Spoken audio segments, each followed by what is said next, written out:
Representative Elise Stefanik, President Donald Trump's pick to represent the United States at the United Nations, calling for accountability Tuesday.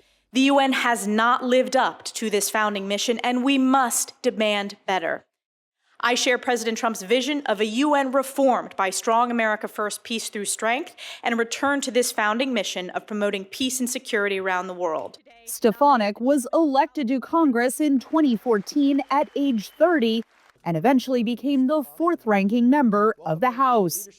Republican senators say Stefanik's steady hand and fierce intellect make her the right fit to advocate for the United States at the United Nations. When many of us look at the United Nations, this body that is meant to advance values of peace and freedom and human dignity, we don't see those American values reflected. We see rampant anti-Semitism against the world's only Jewish state as it faces attacks from all directions.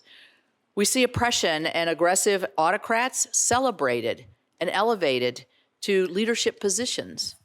Stefanik told senators her time in Congress would inform her approach as ambassador. The U.S. is the largest contributor to the UN by far.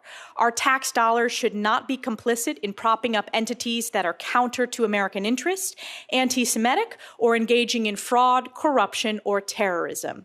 We must invest in programs to strengthen our national security and deliver results, to increase the efficacy of UN programs. Senator Jim Risch, the top Republican on the Senate Foreign Relations Committee, agreed. I believe it is reasonable to evaluate every UN agency to determine if what they are doing is directly beneficial to America and hold them account until the answer is a resounding yes. UN spokesperson Farhan Haq pushed back on that assertion on Tuesday. The United States owes $1.5 billion to the regular budget of the UN. 1.5 billion. 1.5 billion. And then between the regular budget, the peacekeeping budget, and the tribunals, the total amount that they owe to all three is $2.8 billion.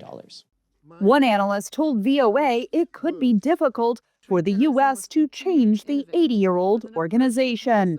In some of the lower institutes, we are the largest donor to the United Nations, so there is a possibility of using some of that leverage.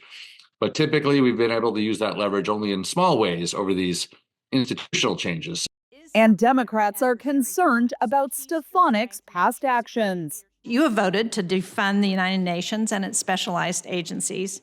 Certainly, I would agree that the United Nations is an imperfect body, but the UN is also a force multiplier of American taxpayer money. U.S. disengagement is something our adversaries want, especially Russia and China. If confirmed, Stefanik would be the 32nd person to lead the U.S. mission to the United Nations.